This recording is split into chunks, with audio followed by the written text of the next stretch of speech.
Saudara, bagaimana kuasa Sambo mempengaruhi Hendra dan Agus serta anak buah lainnya? Kita bahas bersama pakar hukum pidana Firman Wijaya, bergabung juga mantan Wakapolri Komjen Purnawirawan Ugro Seno. Selamat malam Pak Firman, selamat malam Pak Ugro Seno. Selamat malam. Saya ke Pak Firman Ya. lebih dulu. Pak Firman, kalau kita lihat bagaimana keterangan saksi yang berubah-ubah dari proses penyidikan sampai kemudian keterangannya di persidangan. Dan nggak cuma satu saksi yang berubah-ubah, tapi juga beberapa saksi, Pak Firman. Ya, pertama tentu kita perlu memahami ya kenapa seseorang mau memberikan keterangan sebagai saksi. Ada beberapa literatur yang menunjukkan itu, Mbak. Yang pertama adalah vanity, bisa saja dia mencari muka di depan publik. Kedua, fear, dia bisa saja takut. Yang ketiga, bisa saja dia goodwill, dia itikat baik. Ya, nah 3 kriteria ini sebenarnya bisa diukur. Apakah saksi atau keterangan saksi itu bisa dipercaya atau tidak? Ya sebenarnya gonta-ganti keterangan, ya berubah-ubahnya keterangan. Itu apa yang disebut dengan behavioristik, itu perilaku saksi bisa dipercaya atau tidak keterangannya, itu ada rujukan, ya ada rujukan yang bisa dijadikan pegangan. Pertama adalah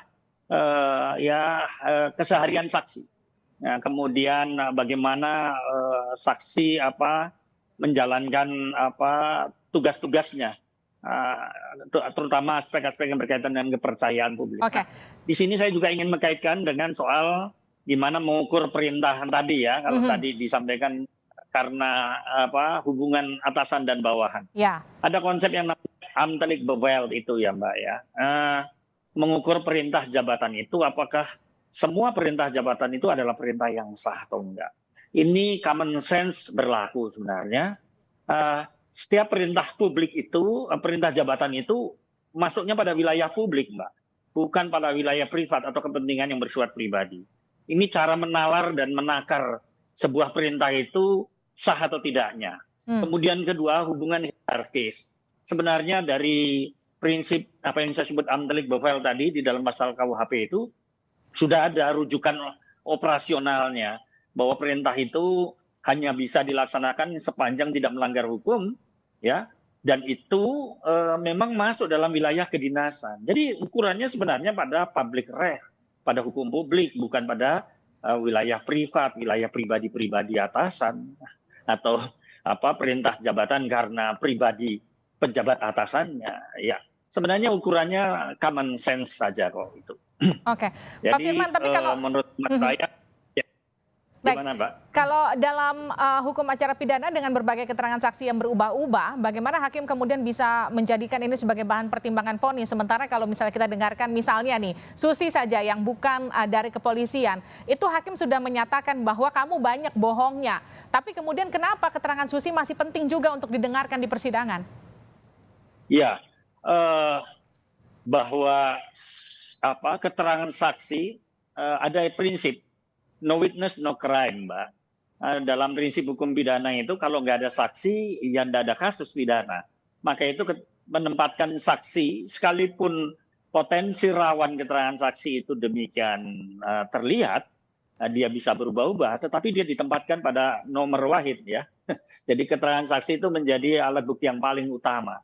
Nah, karena dia sifatnya prima evidence, ya bukti yang paling utama, maka kecenderungan memang kesaksian itu harus dikontrol, ya apa yang dikatakan, apa yang diketahui, ya apa yang dialami itu adalah melandaskan kepada sumpahnya, pada keyakinannya bahwa apa yang tidak hanya dia berhadapan dengan sekedar memberikan keterangan di hadapan yang mulia, tetapi dia lupa bahwa ini ada ada pertanggungjawaban spiritualnya. Itu yang pertama. Kemudian kedua, pada akhirnya sebenarnya minimum evidence itu tidak melulu hanya mengandalkan mau 1 saksi atau mau 100 saksi, itu kan nilainya hanya 1 alat bukti.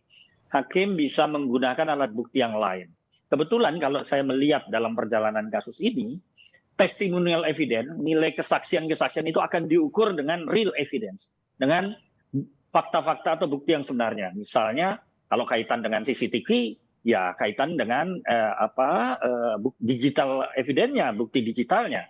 kemudian kaitan dengan saksi-saksi kalau ini berkaitan dengan satu peristiwa, ya artinya real evidence ya, bukti yang nyata apa. Kalau di situ misalnya ada penembakan, ya nanti akan dipastikan antara residu, antara balet atau anak peluru dengan senjatanya, apakah itu cocok dan itu milik siapa. Nah ini scatter mind ya, cara hakim akan berputar ya, dia akan melakukan semacam investigating judge.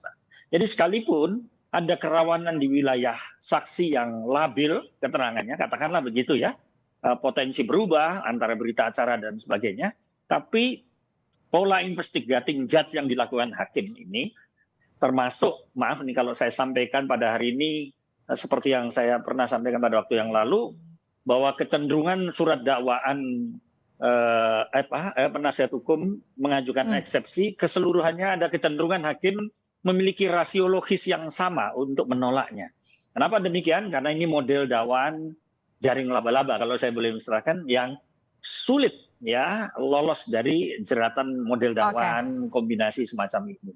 Pak Firman, kalau kemarin Romer ini kan sempat menyatakan di sidang ia takut sama Verdi Sambo. Sekarang ditegaskan lagi, sekarang Arianto yang kemudian menyebutkan tidak ada anak buah yang berani dan pernah melawan perintah Sambo. Ini kan menunjukkan kuasa Sambo begitu besar. Bagaimana kemudian relasi kuasa ini bisa dipertanggungjawabkan di persidangan ketika seorang anak buah tidak bisa melawan perintah atasannya? Ya. Tadi saya sudah memberikan batasan bahwa perintah itu adalah terkait dengan wilayah publik, dan keabsahan perintah itu ya ada terkait dengan perintah kedinasan. Di luar itu adalah bukan perintah. Nah, kalau ini kemudian dikaitkan dengan peristiwa misalnya perusakan atau tindakan atau perintah mengambil DVD, merusak CCTV, secara nalar menakar dan menalar dan menakar peristiwa atau perintah semacam itu, mestinya common sense ya, akal sehat itu sudah harus bermain. Sebab kalau tidak, ya para saksi akan berhadapan dengan skenario kejahatan yang namanya kejahatan berkomplot, atau yang sering disebut sebagai delik konvergensi. Delik konvergensi itu adalah sebuah kejahatan atau tindak pidana yang pelakunya tidak mungkin satu orang. Baik. Jadi polarisasinya menggunakan stair system, Mbak, seperti anak tangga. Tangga satu dari yang terbawah pangkatnya naik, kemudian tangga kedua, naik tangga ketiga, dan seterusnya. Ya, sampai pada yang tertinggi. Inilah yang menurut hemat saya bisa terjadi di dalam cara hakim melakukan investigating judge, sehingga para saksi pun mungkin saja dia berubah keterangan-keterangannya bukan saja karena tadi ketaatan kepada perintah, tapi kemudian common sense-nya berpikir, ini kalau kemudian arah pemeriksaan ini menuntut pertanggungjawaban setiap tindakan, maka common sense-nya bekerja. Nah, pada posisi semacam ini para seringkali menjadi labil. Gitu. Ini akan saya tanyakan. Keterangannya berubah dari perintah, kemudian melawan perintah itu atau menolak perintah itu. Ini akan saya tanyakan ke Komjen Purnawirawan Ugroseno, mantan Wakapolri. Pak Ugroseno, selamat malam, sudah bergabung ya Pak? Malam Pak Ugroseno. Iya, malam Pak Firman. Pak, ini yang tadi saya tanyakan ke Pak Firman, saya mau tanyakan ke Bapak. Bapak di salah satu laman online sempat menyatakan bahwa ada tradisi di kepolisian takut dengan atasan. Ini terbukti di persidangan Verdi Sambo. Beberapa saksi di penyidikannya beda, di persidangannya beda. Bagaimana kemudian Pak Ugro melihat ini? Ya, sejak awal pengalaman saya selama dinas ya. Jadi kalau perintah pimpinan itu tidak dilaksanakan dan menurut kita perintah itu bertentangan dengan undang-undang atau peraturan-peraturan kepolisian yang ada, ya risiko harus diambil. Kalkulasi risiko yang terbaik, kalkulasi risiko itu harus diambil. Jadi kalau menolak perintah atasan itu sanksinya administrasi, mutasi dan sebagainya, tidak mengikat. Nah, ini sudah disampaikan pada saat saya sebagai kepala lembaga pendidikan, di setiap ceramah di tempat pendidikan pembentukan itu saya sampaikan. Jangan ragu-ragu untuk menolak perintah atasan yang bertentangan dengan undang-undang atau peraturan. Jadi karena polisi itu selalu berhadapan dengan satu, pasti kalau tidak tertembak penjahat itu mati atau luka atau di rumah sakit, yang satu hukum di penjara. Jadi polisi itu berat, kakinya dua itu dia berdiri di antara ya yang kiri kanan ini harus dipertanggungjawabkan sampai pensiun di situ. Itu risiko yang harus dihadapi. Jadi sekali lagi ya, risiko yang dihadapi sekarang kalau dia mengikuti perintah atasan yang kebetulan menimbulkan akibat hukum, ya mereka harus tanggung seperti sekarang ini. Baik, Pak Ugro, kita tahu ada Perpol nomor 7 tahun 2022, tapi di kepolisian yang mau saya tanyakan, kekuasaan seorang Kadif Propam segitu besar Pak sampai kemudian anak buah ini tidak bisa menolak. Kebetulan Bapak kan juga pernah menjabat sebagai Kadif Propam ya Pak, sekitar tahun 2009-an. Ini memang kalau kita bicara soal relasi kuasa di internal kepolisian, faktanya sebagai orang yang lama ada di kepolisian, Pak Ugro, seperti apa sih Pak? Ya, sampai saya memasuki usia dinas aktif sampai 1 Maret 2014 itu hal-hal seperti itu tidak pernah terasa ya, nggak ada. Jadi ada kelompok-kelompok yang harus tunduk setia taat kepada Prabu, kepada pemimpin di kepolisian yang sebetulnya dari Barada sampai Jenderal Bintang 4 itu punya kewenangan yang sama pada saat melakukan tugas pokok Polri sesuai dengan Undang-Undang Nomor 2 tahun 2002, ya menurut saya itu tidak boleh terjadi. Jadi ya masing-masing harus berani mengatakan bahwa mohon izin Jenderal kami tidak sependapat, itu saja kan mudah, hanya mengatakan mohon izin Jenderal saya tidak sependapat, mohon izin Jenderal Komandan saya tidak sependapat. Nah itu saja yang disampaikan supaya ya polisi tetap akhirnya dicintai masyarakat, mendapat kepercayaan untuk melaksanakan fungsi pemerintah di bidang kepolisian, itu saja. Oke, tapi kalau kita bicara soal psikologis bawahan terhadap atasan Pak, itu seperti apa? Karena kalau kita bicara soal apa yang disampaikan saksi di persidangan, saksi sampai menyatakan bahwa tidak pernah ada satupun orang yang melawan perintah dari seorang Ferdy Sambo. Ada juga bahkan saksi yang menyatakan, saya takut sama Ferdy Sambo, itu kenapa kemudian harus diikuti saat itu? Ya mungkin kurang beberapa begini, kalau zaman-zaman ABRI dulu kita kan ada Santi Haji, Santi Karma, itu arahan pimpinan, arahan pada satu upacara itu harus sampaikan bahwa tidak perlu takut pada seseorang, takut itu sama ya satu sama Allah Subhanahu wa taala, sama Tuhan. Yang kedua sama hukum, sama undang-undang yang ada. Itu aja. Takut sama manusia buat apa gitu. Takut sama setan mungkin masih ada ya. Takut sama manusia apa yang harus takuti? Apa yang takuti manusia itu gitu aja. Oke, tapi kalau misalnya mereka sampai menyatakan bahwa ini adalah perintah atasan yang memang harus diikuti dan ini kemudian dikuatkan dari apa yang menjadi pembelaan mereka di persidangan, sejauh mana sih Pak batasan ini adalah instruksi atasan yang resmi atau tidak resmi? Ya, bagi saya instruksi manusia itu kebetulan jadi atasan kalau bertentangan dengan undang-undang atau hukum ya saya rasa nggak usah diikuti lah. Itu kan bisa ditolak. Jadi nggak usah takut risiko sanksi. Saya aja waktu Kapolda Sulawesi Tengah dicopot juga itu risiko nggak ada masalah, bisa sampai bintang 3 Wakapolri kok. Itu aja. Oke, artinya seharusnya ada perlawanan yang bisa dilakukan seorang anak buah jika memang instruksinya itu melawan hukum, begitu kira-kira ya Pak? Ya, cuma secara etis lah, mohon izin Pak, kami tidak bisa laksanakan. Ya, misalnya kita disuruh pimpinan, kamu tagih utang saya ke sana nih, saya punya utang orang itu. Ya jangan dilaksanakan, nagih utang bukan tugas pokok polisi kan gitu. Nah, kalau saya dipukul sama orang nih, siap komandan laporan dulu, nanti kami ikut bantu nangani. Ini seperti itu kan sudah ada mekanismenya. Jadi jangan keluar dari norma aturan yang sudah diatur dalam peraturan kepolisian atau peraturan Kapolri dan sebagainya. Itu kan kalau untuk atasan dan bawahan secara struktural, tapi kalau fungsi mereka sebagai pengawal dan ajudan yang melekat begitu Pak, bagaimana Pak teknisnya untuk kemudian bisa melawan instruksi dari atasannya? Ya sampaikannya tidak sependapat, saya bilang gini, risiko paling dimutasi. Dimutasi kemana sih? Ya kalau Indonesia kan dimutasi nggak mungkin keluar Indonesia, ya kan, kecuali jadi atasan kepolisian. Jadi ya selalu ditanamkan dalam pendidikan pembentukan polisi bahwa perintah atasan itu tidak harus dilaksanakan. Sama dengan Satya Prabu di Catur Prasetya itu ya. Satya Prabu itu setia kepada negara dan pimpinan negara. Pimpinan negara siapa ya? Presiden, pimpinan negara loh ya. Beda dengan pimpinan pemerintah misalnya gitu. Harus disampaikan pimpinan negara itu ya harus diikuti gitu. Sebagai pimpinan negara sekali lagi ya saya katakan. Oke, saya ke Pak Firman. Pak Firman, yang kemudian jadi pembelaan para terdakwa di persidangan kan selain yang tadi sempat saya singgung oleh bersama Pak Ugro, ini adalah instruksi, kemudian mereka tidak bisa melawan, mereka takut dengan Verdi Sambo, kemudian mereka merasa ditipu oleh skenario Sambo, mereka terjerembab artinya di dalam skenario Sambo. Sejauh mana kans mereka untuk lolos dari jeratan hukum? Ya, Mbak. Tadi menarik sekali. Sebenarnya kalau merujuk yang disampaikan Pak Ugroseno ini kan beliau dari Lemdiklat ya, seorang pendidik sangat wisdom lah pandangan beliau. Saya rasa kalau menspiriti atau menyikapi yang disampaikan beliau dalam konteks kasus ini, keseimbangan atau kemampuan bernalarlah yang akan diuji oleh para hakim.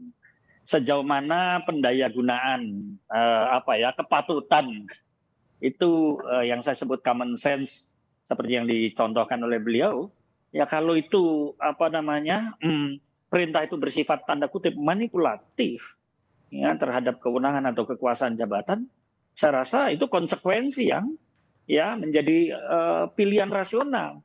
Nah, ketika itu diambil, ya tadi saya katakan, ya setidak-tidaknya sebagai aparatur hukum menyadari bahwa ada yang disebut dengan delik konvergensi atau yang dikatakan sebagai kejahatan berkomplot. Ini yang saya katakan model sangkaan atau dakwaan yang agak sulit untuk bisa lolos dari seperti ini, apalagi kalau hanya dengan satu ucapan atau kata-kata yang mengatakan saya dibohongi dan sebagainya. Saya rasa itu agak klise ya kalau dalam konteks pembuktian. Yang paling penting adalah bagaimana aspek transfer mens rea kalau saya boleh istilahkan ini bisa saja gitu.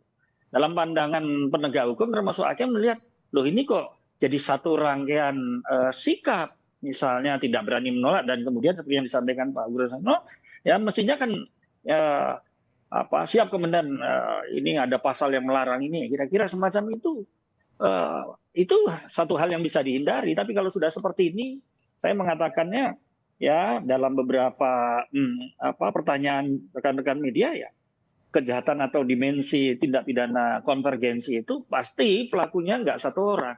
Nah, step anak tangga ini akan dimulai ya, mulai dari kita lihat saja dari kesaksian hari ini ya, para ajudan, para staf kan dimulai dari yang paling rendah makanya sampai kepada atas. Nah, nanti di mana controlling mind-nya? Kalau tadi dikatakan adalah ini tidak mungkin dibantah dan sebagainya. Itu menunjukkan dominasi atau controlling mind-nya Pak Verdi Sambo. Tapi pada sisi lain tadi ada rational choice, ada pilihan yang rasional tadi yang disampaikan oleh Pak Ugroseno. Mestinya kan sebagai prajurit yang sudah terlatih ya tahu di mana bersikap walaupun mungkin ada bias karakter karena persoalan kultural yang belum tuntas. Tetapi kan ini berkaitan dengan persoalan apa? Ini kan berkaitan dengan persoalan hukum yang warnanya ya hitam putih menurut saya.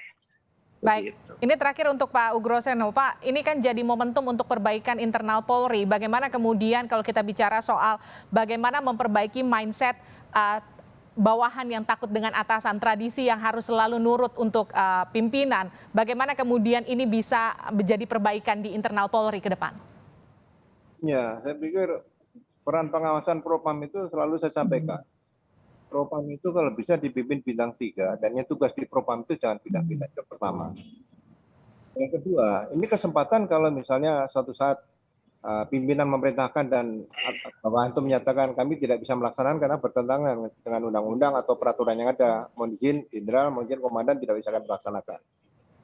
Kalau ini nanti anggota tersebut dihukum oleh pimpinan, anggota bisa lapor ke Propam.